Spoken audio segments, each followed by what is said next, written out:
जय भीम दोस्तों। साथियों, सब ठीक ठाक होंगे, कुशल मंगल होंगे। हमारी यही उम्मीद है आप लोगों से। तो आजकल माहौल बहुत गंभीर हालत में है और आप लोगों से नम्र निवेदन करता हूं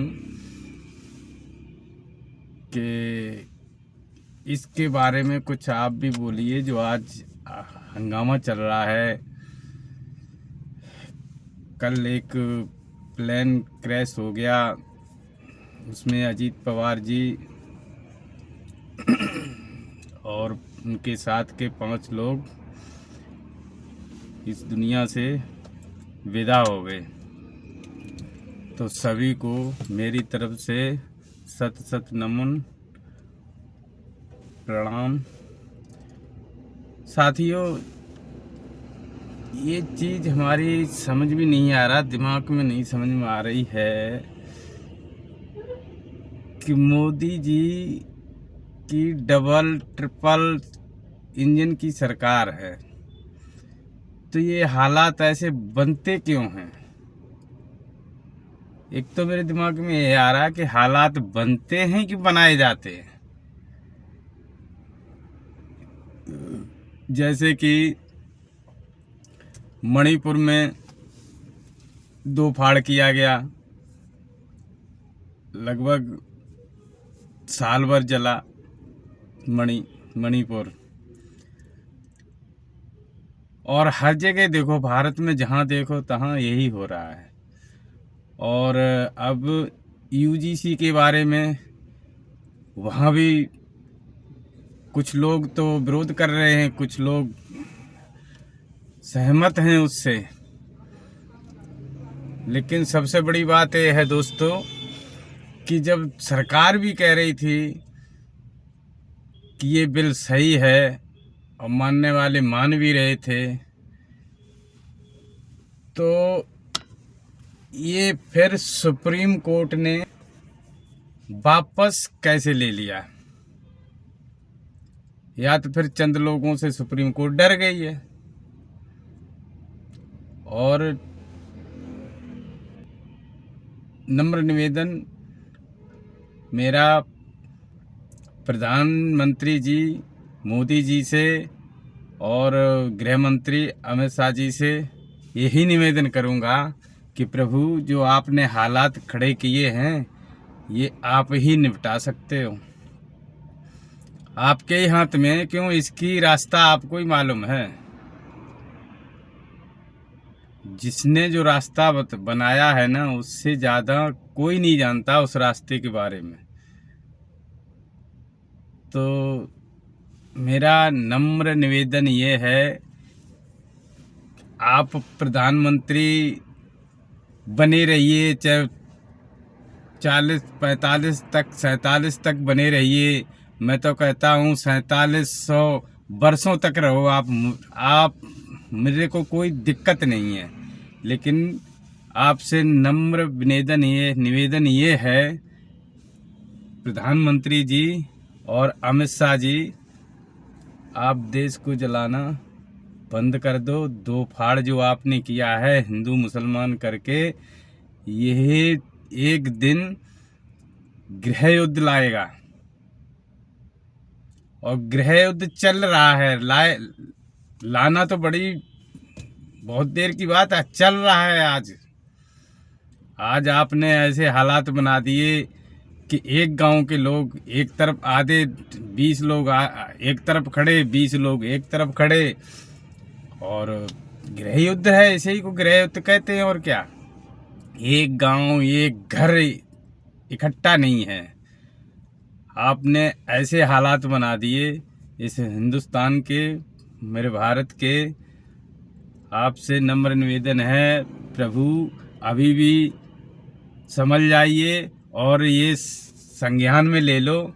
मुझे इससे मतलब नहीं, प्रधानमंत्री आप रहेंगे 27 में या नहीं रहेंगे। मैं तो कहता हूँ सदियों सदियों तक रहो, जब तक जीवित हो तब तक रहो प्रधानमंत्री। मुझे कोई दिक्कत नहीं है, लेकिन सिर्फ दिक्कत यही है कि आपने जो गृह युद्ध छोड़ रखा है ये आपके लिए भी बढ़िया नहीं है।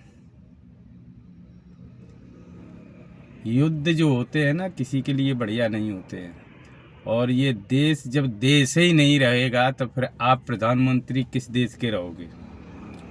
इस देश के प्रधानमंत्री कैसे रहोगे जब देश ही नहीं रहेगा?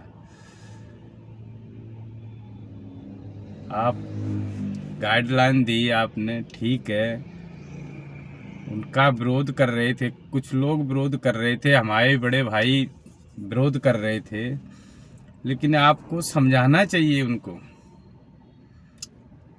और ये हालात आज ऐसे बने हैं कि जिनको आपने इस मोहरे पे आके खड़ा कर दिया वही आज आपको जूते मार रहे हैं, आपकी फ़ोटो जला रहे हैं। अमित शाह जी के जूते मार रहे हैं, फ़ोटो जला रहे हैं और कब्र खोद रहे हैं, कह रहे मोदी तेरी कब्र खुदेगी।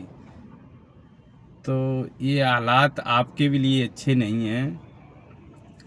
माननीय प्रधानमंत्री जी, माननीय अमित शाह जी, आपसे करबद्ध निवेदन है कि इसको संभालिए, संज्ञान में लीजिए और जनता को सही मार्ग दिखाइए, क्योंकि आप ही इस जनता के सरोकार हैं, उच्च पद पे बैठे हुए हैं आप लोग।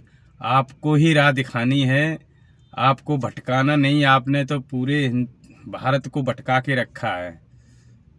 तो मेरा ज़्यादा कुछ न बोलते हुए मेरा